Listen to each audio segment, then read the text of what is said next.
So, Mr. Keita is a hardworking and detail-oriented soil scientist with over 7 years' experience of researching and documenting soil properties. He has publication in reputable journals in the field of soil science. So, lastly, I would like to indicate that he is a final year PhD student at the Faculty of Nanotechnology, National Forensic Science University, Gandhinagar. Thus, in the next few months, he will transition from Mr. Keita finally to Dr. Keita. Without much further ado, I will allow our speaker to take charge of the ship. Doug, please, you may start the session. Yes. It's good to have you here. Okay, Munta, thank you very much. But before you think, Most welcome. allow me to share my screen, if it's okay with you. Yes, please, Doug. Okay, no problem.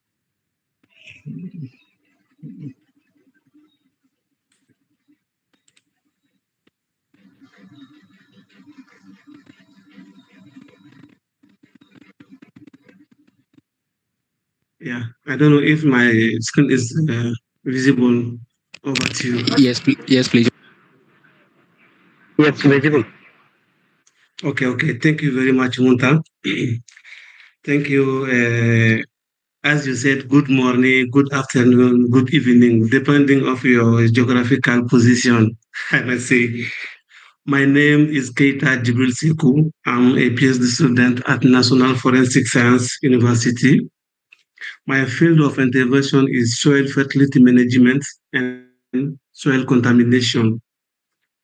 So before anything, I would like to acknowledge my gratitude to Mr. Muta and any person who's behind the scene to make this wonderful event possible, for us. Without them, we couldn't be here today in order to talk about this topic. Munta, thank you, and your friends and then your collaborators. I must say I'm very happy to be with you here, sharing the little I know about soil contamination in mining, traditional mining areas. So, so before we go anywhere, we have to know the content of the presentation. We will start off with the definition of some concepts about soil forensic, soil itself, and then what are the contamination process of soil. After that, we will see the objective of this presentation. After seeing the objectives, we will go to the source of identification. We have to identify the sources of contamination of soils. And then what are the methods of investigation? Some laboratory analysis process. Also, I will be showing some analysis in the laboratory in order to determine the contaminants in soil samples. Obviously, after identifying the problem, we must know how to solve the problem. I will be showing also some remediation techniques, and then what are the challenges of remediation techniques. After that, also, I will be showing some environmental and health concerns, study what are the inconveniences of pollutants toward environment and also human health. And after that, we will see the conclusion, some line in order to close the discussion. Yeah, as I was saying since we are talking about the soil, we must know what is soil. Soil is nothing but a complex ecosystem which is made by mixture of inorganic particles. When we are talking about the inorganic particles, we are talking about the sand, the silt, and then the clay. And then after soil is also made by the organic matter which are from the dead plant and animals through the activity of organisms like bacteria, fungi, and earthworms. Those activities will take place to make soil what we call complex ecosystem. Soil has so many definitions, but I try to make a very simple definition to make things easier, to make understanding easier for everyone. And then also we must know what is forensic science, soil forensic science. Soil forensic science is the scientific process or investigation and analysis of soil sample in order to discover evidence, trace contamination sources, and provide insight into environmental, legal matters. You see, we must link the law into the environment. Soil forensic science is targeting to do that. So we must know what is the soil contamination in mining area. Mining operation can leave behind toxic residues and waste material, which can degrade, which can spoil soil quality, and then subsequently harming plant and animal life at place.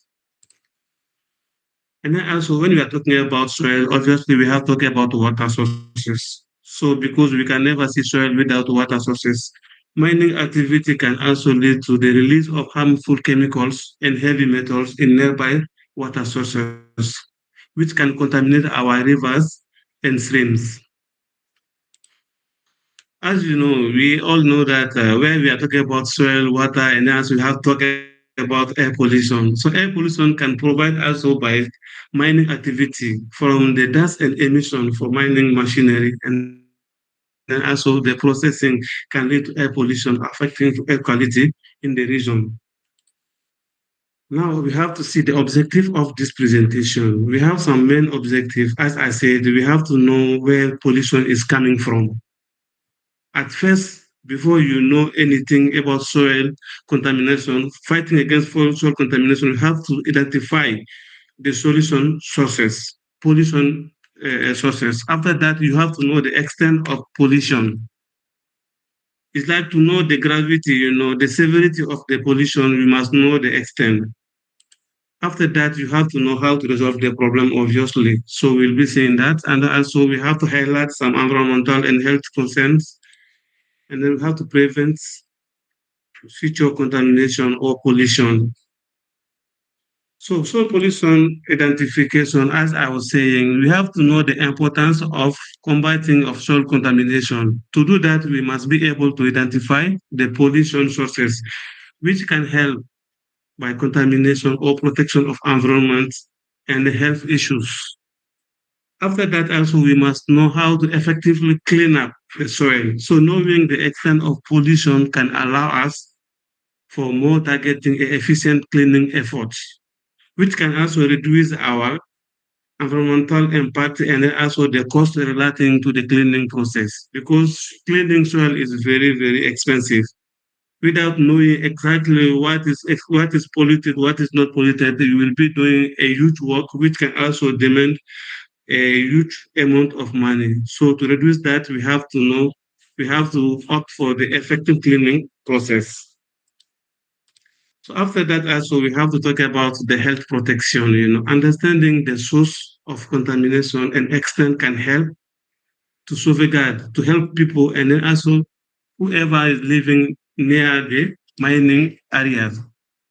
And then long-term sustainability is nothing but to take care of the future, of mining or to land use decision concerning environmental impact, promoting the sustainable practice. Sustainable practice is nothing but we can do our practice today without causing any problem for the future. Those guys, they are coming after us. So in order to do that, we must be working in sustainable ways.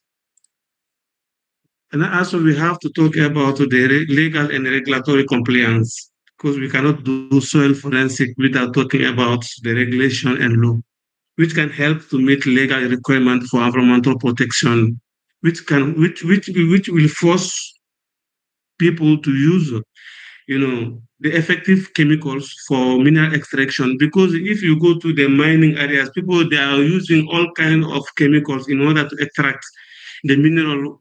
Generally, we know gold is not only the gold. If you take a mineral, it contains so many chemical elements, but what is wanted is only gold.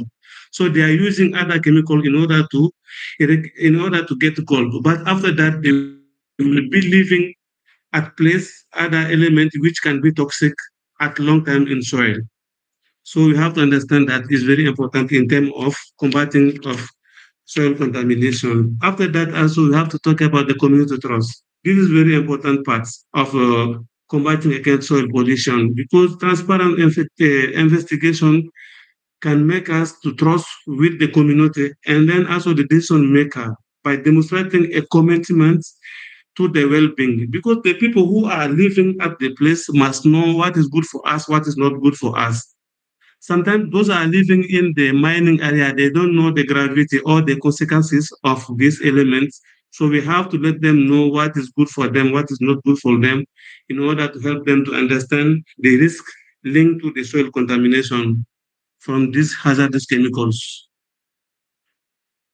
So, these are some methods. What are the methods applied in order to get soil contamination? For the first step is nothing but is what we call sampling. You cannot determine the contaminant in soil without going through sampling. Sampling is nothing but to collect soil sample from different locations in the contamination area. After that, after getting soil samples, you have to go through analysis. To do that, we need to go to the laboratory or any institution business for that to find out what type of contaminant is in our soil and our contaminated area. So after getting that, which is important is the history of the area. History of the area is very important because we must know and understand what might be causing the pollution, which activity has been done in the area, who caused this pollution. So to know that, we have to interview people who are living in the vicinity of the contamination area. So we have to go through information about the site and its history through people living in the around of the contaminated area. It's very important. And then also when we have all those information, we have to go to the experts to show them the information what we have got from our contaminated area, and then they can help us to interpret the findings. After getting all this information, we have to compare the data we have obtained from our contaminated area to the standards which have been determined by some organization. It may be FAO, it may be HW, it can be APA, because they have given some standards. Is like the concentration of cadmium or lead or arsenic shouldn't go over this kind of concentration. We will come to that, but just as an example. So we have to compare our data to those standards. After that, also we have to share the results and the recommendation with decision maker and the community in order to have a sustainable soil. Yeah, as I was saying, we will be seeing some laboratory analysis in order to get the type of our contaminant you see in our soil, because this is a very important step in soil forensic investigation. But you have to know we have several types of laboratory tests which can conduct soil sample in order to identify contaminants, to assess as well the pollution level and determine the extent of soil degradation, because this test can help us the scientists to understand the nature and then the severity of pollution. As I was saying, some laboratory tests are below. Let's go through those. First of all, we have to do the physical analysis. Physical analysis is very important in terms of soil pollutant determination. It's nothing but you have to determine the moisture analysis. Moisture analysis is nothing but the humidity of the soil at place. After that, also we have to go for pH measurements, which are potential, is the power of hydrogen in terms of soil analysis. And then also we have to know the EC analysis. EC that is nothing but electrical conductivity, which are determining the salt level in soil. After that, also we have to go for all these methods are physical tests first. After physical, we will go for chemical tests also. You have to go for permeability test because it's very important in terms of the transport and mobility of contaminant in soil. So to know that, we have to go for permeability test as well. We have to go for hydraulic conductivity measurements. We don't need to do all the both of techniques. As you want, you can do permeability test, or if you want, you can do hydraulic conductivity measurement. They are all the same, but different procedures, but they can lead to the same results. I want to say. Also, we have soil organic matter analysis. This is very important because organic matter is very important in terms of soil contamination. It can prevent to retain contaminants and then in soil, and also can also fight against the proliferation or the dispersion of contaminant in soil. To know the amount of soil organic matter. You can go, several methods is there, but the one who is mostly used is the loss on emission, which is to heat soil sample in order to burn the organic matter. Since they are biodegradable, it can be burned into soil. Yeah. After that, also we have to understand the particle size of our soil, which is also very important in terms of determination of the distribution of soil particle, which can influence soil texture and then its ability to retain water and contaminants. The tests are known as hydrometer analysis and laser diffraction analysis. You can do either of these analyses also. If you want, you can do hydrometer analysis. If you can do laser diffraction analysis. They can lead you the same result also. So also we do the gas chromatography spectrometry. This is mostly used to determine the volatile compound in soil. Also, we are it depends on which facility you have in your laboratory. If you don't have this instrument, you can also use ICP-OS or you can use SPMS. But this is the one who is most recommended in respect of the volatile compound in soil. So, this choice, I would like to highlight this part, the choice of test depends on the suspected contaminants, the specific of condition and then the goal of the investigation is very important. Before whatever you do, you have to understand the goal of your investigation. If you know the goal or the target of your investigation, only that from there you can decide which instruments I'm going to use and then which kind of analysis I'm going to do in order to get the contaminant or the concentration of my heavy metals. I don't know, it's not only heavy metals, but any kind of contaminant in your soil. After that, you have to combine the various steps, provide a comprehensive understanding of soil pollution, helping to develop effective remediation strategies and protect measure for human health and environment. You know, knowing now the concentration level in your soil only can help you and allow you to know which kind of remediation technique I'm going to adapt in order to clean my soil.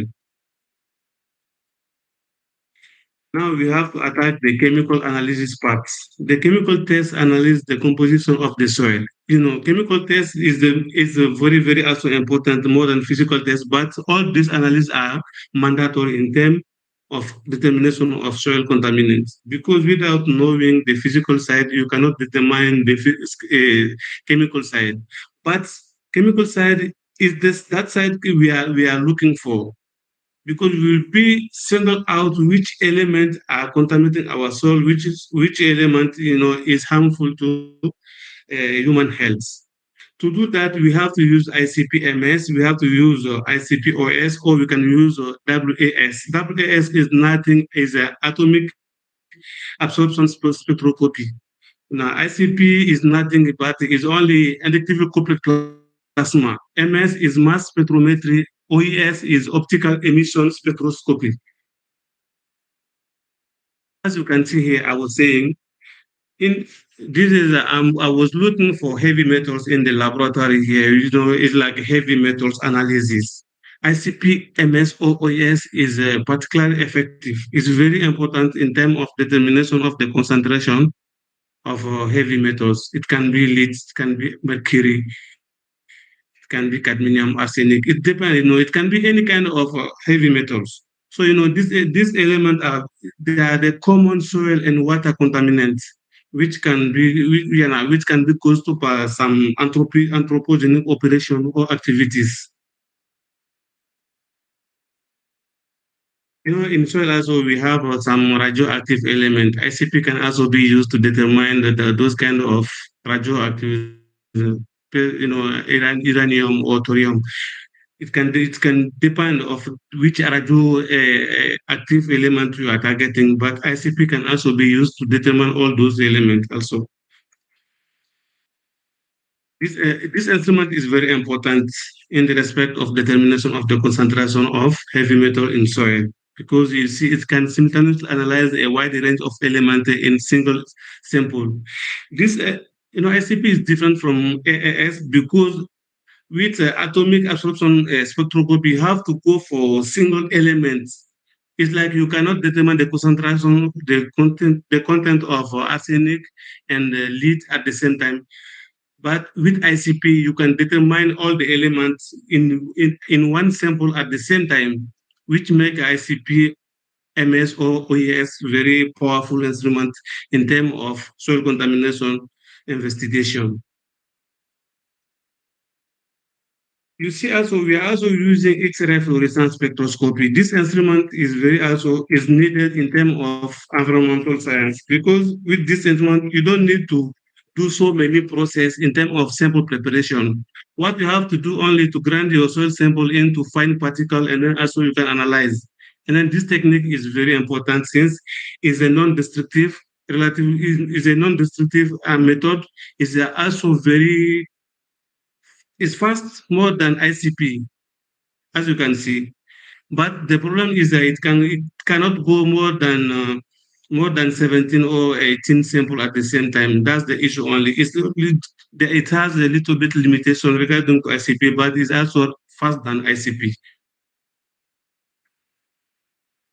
In terms of soil pollution, we have to talk about microbial analysis because if a soil non-contaminated contains so many microorganisms in soil, but at a contaminated area, we cannot find out if there has we cannot see bacteria or fungi in that soil due to the presence of the contaminants. So we have to do this analysis in order to see the fertility and then also the trophic level of the soil. After that, we have to go for toxicity level because we must know the level of the toxic in the soil, the toxic level in the soil. To do that, also we can go for M1 toxicity testing, or we can go for seed germination and plant growth test. In soil politics, if the soil is really polluted or contaminated, the plant growth will be very slow. It can affect the parameter which can be helping plant to grow faster. So to know all this, we have to conduct some tests, which we are calling seed germination and plant growth tests. Now if you are done with the analysis of your soil sample, you must get some data. So if after getting data, you have to compare to the standards. I was saying in the objectives, here we have some standards regarding the cadmium, mercury, arsenic, lead, and chromium in soil and also in plants. As you can see, the concentration which is allowed of cadmium in soil is from 3 to 8 ppm. In plants, it cannot go over than 0.2 in the leaf, a zero point 0.3 in the roots, and then even it has to be less than 1 in fruits, according to World Organization Health, World Health Organization or FAO. At the same time, as you can see, mercury also has to be less than 1.1 in soil. The reference, as you can see, the reference here is a US APA, which is a US Environmental Protection Agency. But in plants, mercury has to be less than 3. And then if it's less than 3, we can say that the soil is high, it's a high hazard, which means that the level is higher in soil. But if it's between 1 and 3, we can see the contamination is moderate. If it's less than 1, 0.1, we can see that the contamination is we have a low level contamination of mercury, according to World Organization Health HW. The concentration of arsenic should be below than 0.39, as you can see, according to WHO. And then in plant, it has to be less than 1. Lead should be less than 400 ppm, according to APA. In plants, it has to be less than 100. The chromium has to be less than 40, and then in plant, it has to be less than 100, according to FAO, APA, and WHO. Those are the standards. After getting your data, you have to compare the concentration level to these standards. These are not all, and then also you must know that this is not like for everyone. There are some we have so many agents or organizations which are giving their own limitation of the level of the permissible level of concentration of these heavy metals in soil. So it may change from organization to organization. It's not like it's the final one. No, it's not. You may see different concentration from different organizations. So if you see that, you shouldn't be shocked.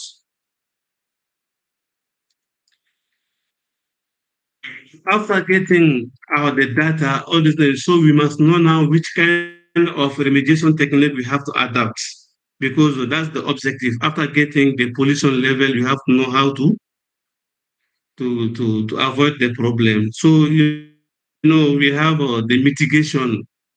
The mitigation is nothing but is like primary pollution, such, contaminated tiling pond, implementing contaminant measure to prevent fever migration of pollutants. If you know exactly the polluted area, you can mitigate. It's like to prevent the proliferation or the increases of the contamination in the area. That's all we call mitigation technique. After mitigation, also we have excavation. Excavation is nothing, as you can see in the picture, is only to dig the contaminated area to remove all the contaminants, and then you can go and then you can remove all the contamination and then go to put it in the place where you can clean up without any risk of contamination of soil. That's what we call the first one is general excavation. And then also we have to go for selective excavation because general excavation is a technique which requires so many found. But nowadays we have some tools. It's like we can use those informatics, geoinformatics systems in order to locate the contamination area in the soil. This is one of the examples. As you can see, now we know the extent exactly of our contaminated area, so we can only remove this place. That's what we call selective excavation. You can see constant selective excavation of highly contaminated soil in localized hotspots. So we only need to localize the hotspot of the contamination while minimizing soil disturbance in less contaminated area. We don't need to remove all these parts. We can only remove the place which is contaminated. This is very important, this technique, selective excavation method.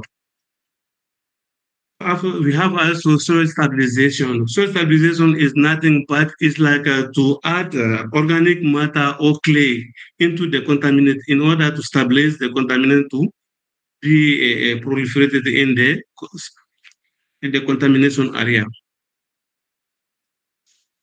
So we have also bioremediation technique. Bioremediation technique is nothing but it's like a remediation of the contaminated area with microorganism, which can break down the pollutants naturally. But this technique needs is a long-term technique. I only mention it because it's there. But if you want to do this technique, it takes time. Also, we have a phytoremediation technique, which is we can use the plant roots in order to transform pollutants into volatile elements. But after it's taken through the plant, it can be cleaned through I can say biodegradation process, and then also accumulation degradation process to volatilization. The one who's releasing in the atmosphere is the clean product, is no longer harmful. So this product, this method is called phytoremediation method. I have also capping method. Capping method is like we are putting geomembrane file into the contaminated area. If we know exactly where the area is contaminated, what we can do, we can only add geomembrane. This technique is not that much effective, but it can stop the proliferation of the contaminants. And also we can use the upside of the plant. As you can see, the second picture here, they have concentrated the contaminant here down, and they put geomembrane here, but upside I can see people are cultivating upside, so the contamination cannot go through the geomembrane uh, as it is very rigid. There's no risk of contamination to go through the geomembrane paper. As we have remediation, as I said, remediations, but it goes also with its own risk. So to do that, cleaning up, contaminated area can be technically challenging and expensive. You see, and it can have generate its own environmental impacts. So it's very important when we are cleaning up these contaminants. Since you want to remove the contaminant, but you think you are removing, if you don't do it correctly and effectively, you are going to increase or to generate new contaminant in soil. To minimize the risk, now we have to select appropriate method since it's critical to minimize, you see, the further harm to the environment. Here we are talking about now the legal and regulatory concern. The contaminated area often require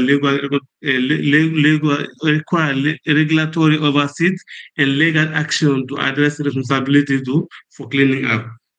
This is very important also because you cannot clean any contaminated area without referring to the regulatory concern, how it's said to be, you have to do according to that plan. So, lack of the enforcement of regulatory gaps can result into continuous contamination and environmental harms. If you don't respect those framework, what you can do is only to continue to pollute the soil, which is not helpful to the community. Now we will see the environmental and then health concern. But before we start with environmental concern, the environmental concern of soil contamination, as you can see, the first point is soil contamination itself. Soil contamination can reduce soil fertility, affecting the agriculture and plant growth. You see, the contaminant in soil may leach into groundwater, fever spreading pollution, as you can see. It can also harmful substance, it is a harmful substance in soil and it can persist for extended period.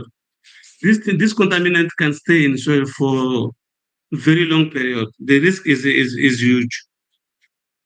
After that, also we have water pollution, as you can see. If the water is polluted, it can harm the aquatic livings. As you can see, the dead fish here due to the contamination of water.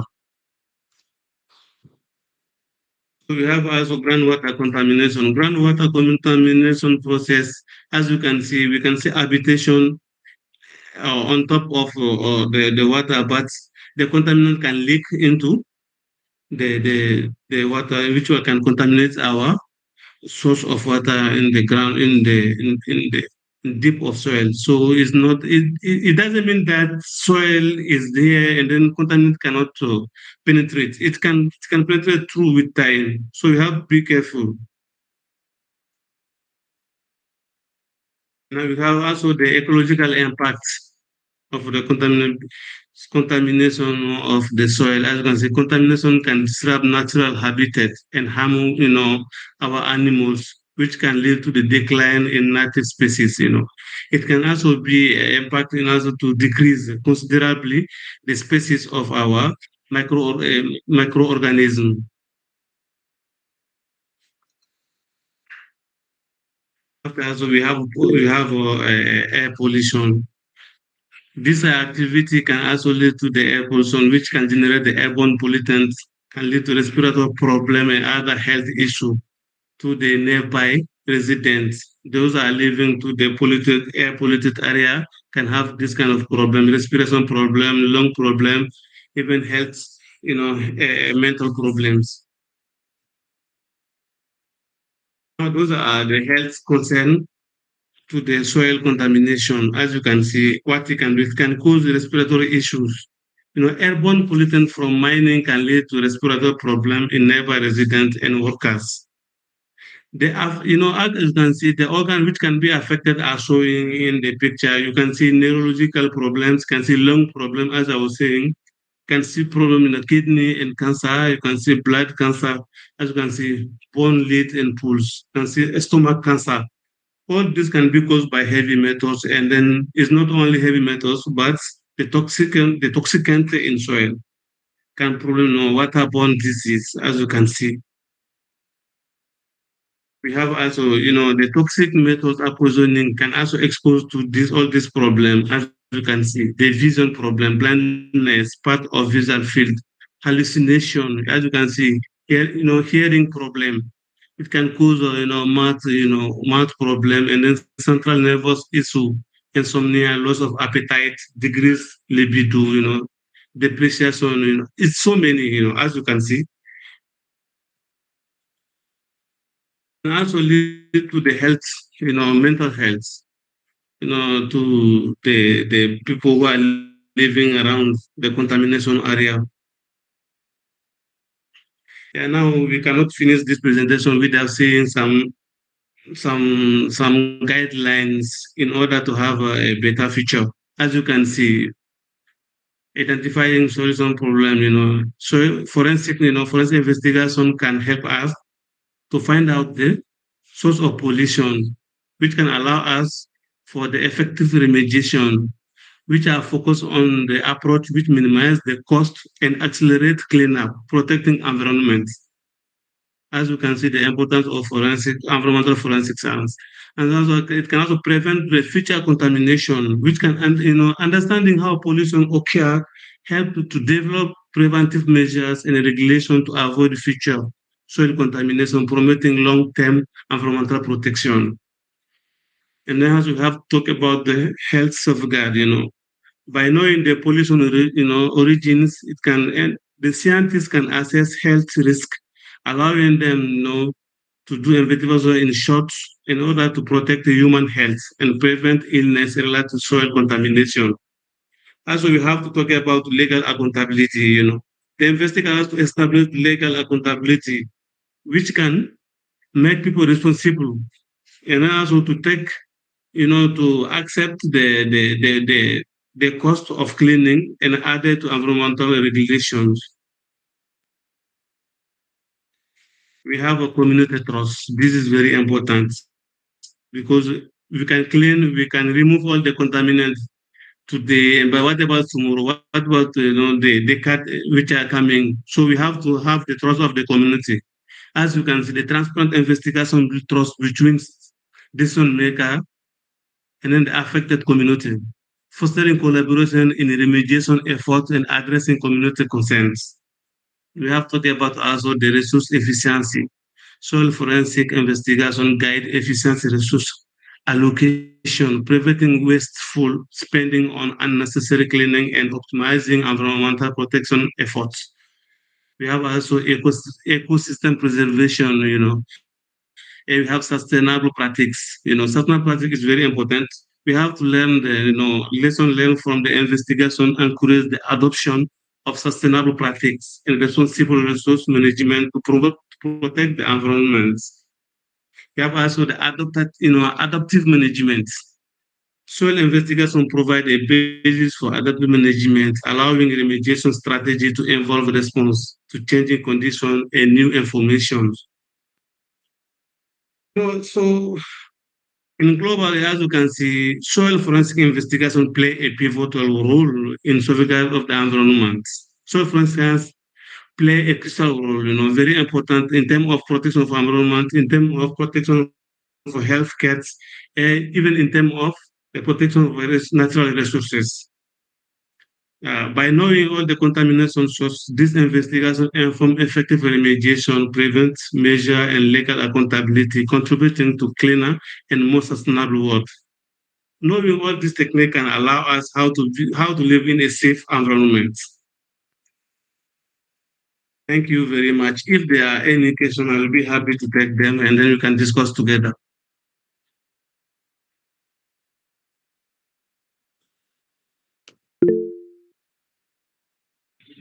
Yeah, Doc, thank you very much for this wonderful presentation.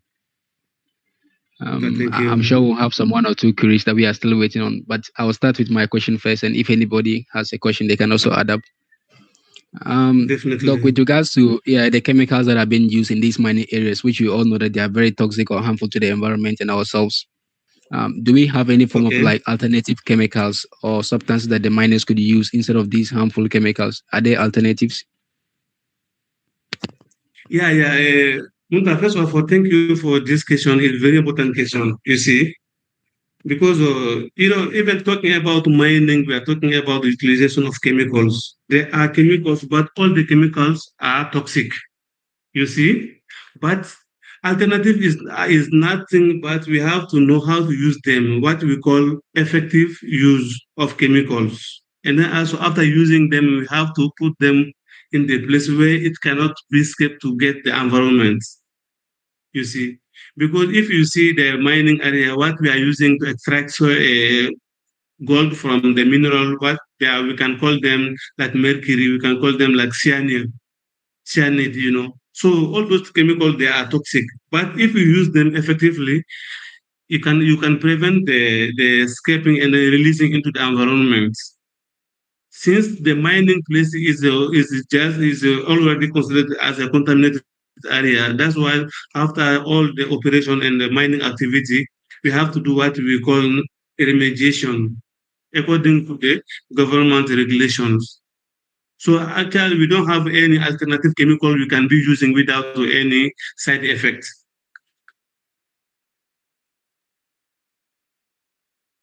Oh, okay, okay, all right. Well understood. Yeah, Please, the floor is open for questions. You can either put it inside the chat box, I'll read it out, or you can ask your question directly. yeah. Please, any question?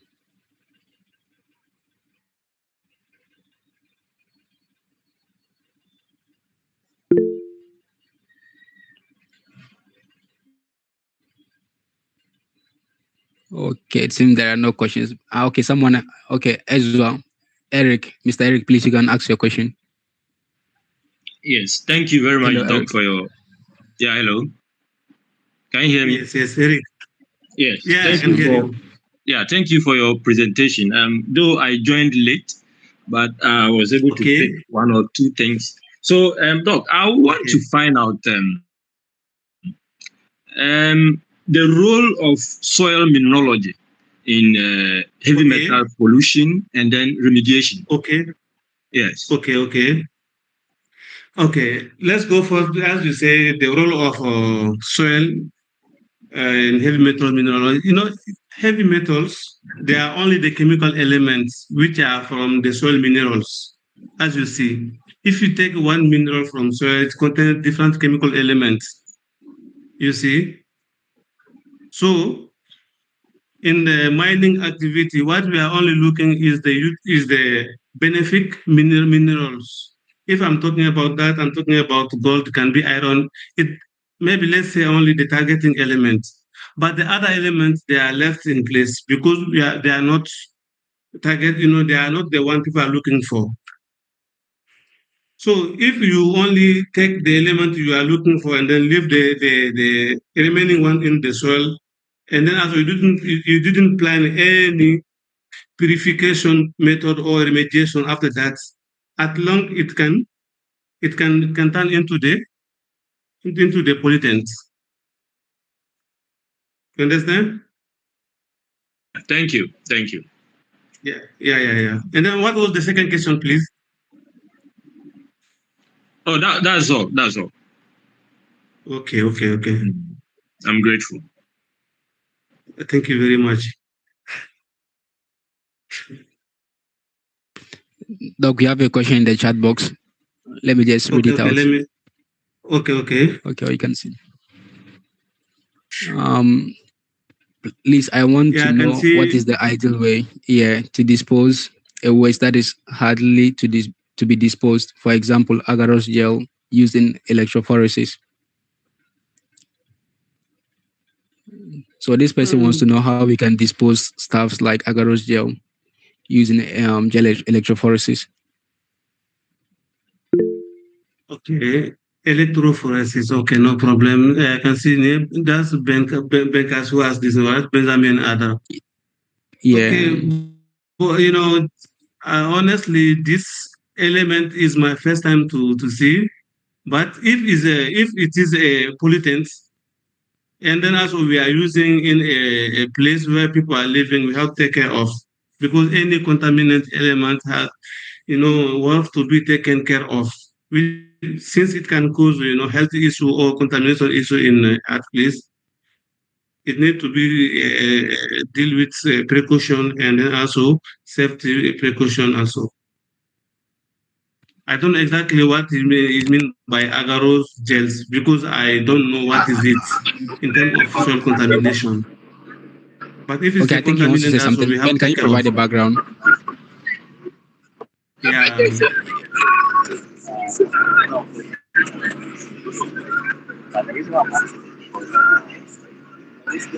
Yes, Ben, can you provide more background or more details? This substance, is being Because I can't hear you. that with a carcinogenic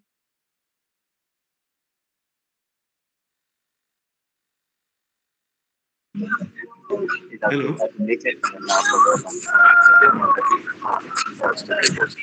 so they say I do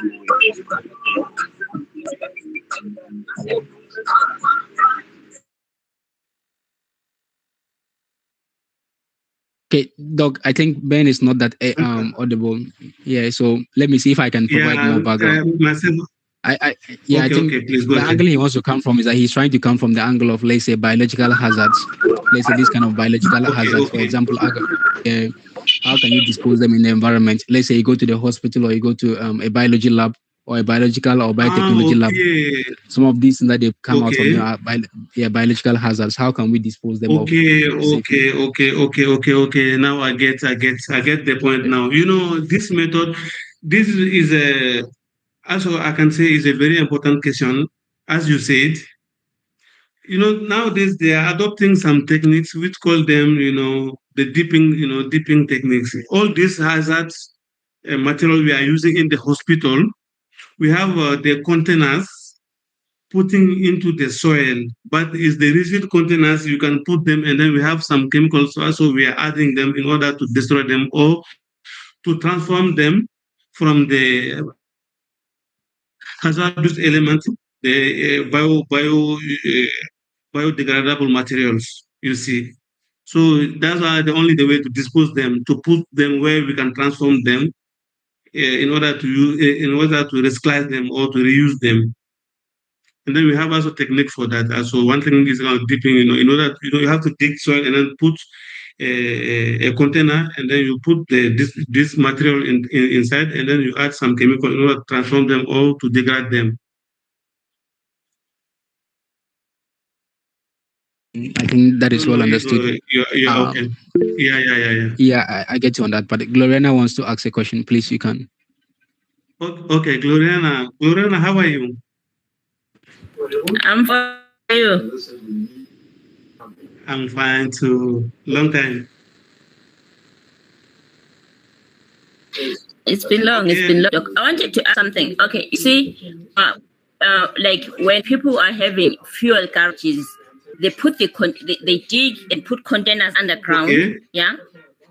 Yeah. When there is some form of contamination because of that system that they're using. Yeah, no, as I was saying, as I have given one example, which is what we call caping, caping techniques. You can separate contaminant from the healthy soil by using geomembrane materials. Those geomembrane, they are very rigid. Contaminant cannot go through them in order to contaminate the other soils. And then also we can use the chemicals or some techniques to transform the contaminant or the hazardous element into the useful elements.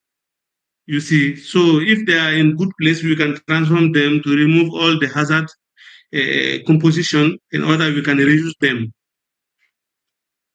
It's possible there is no side effect or there's no risk of contamination if you are doing it effectively. But if you don't do it effectively, there's a chance that it may contaminate also the health soil which are around them. Okay, thank you, Doc.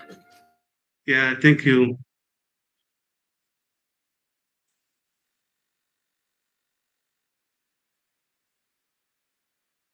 Hello. Yes, Hello. Munta. Yeah, one of the Yes, audience I wants to can. know if you would be sharing your slides with us. Is it possible? Can we have it after the presentation? No problem. No problem, Munta. After the presentation, I will send you the slide and then you can share it to whoever you want. No problem. Okay, all right. Okay, all right. Thank you, Doc. Please, Yeah, thank any you more very much, questions? Munta. Yeah, I will be happy to take all the questions. If they, Okay, they all right. have any question, they can don't hesitate to ask.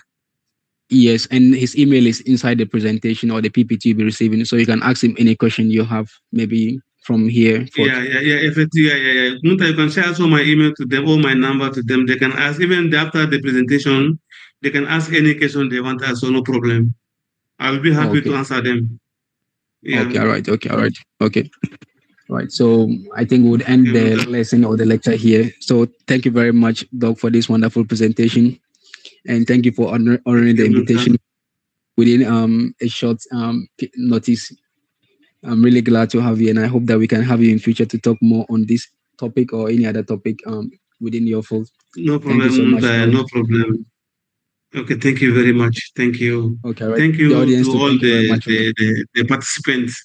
Yeah, we were yeah, happy to yeah, have yeah, you on board. Thank you. Thank you. yeah. Okay, all right. So adios. Okay, Munta.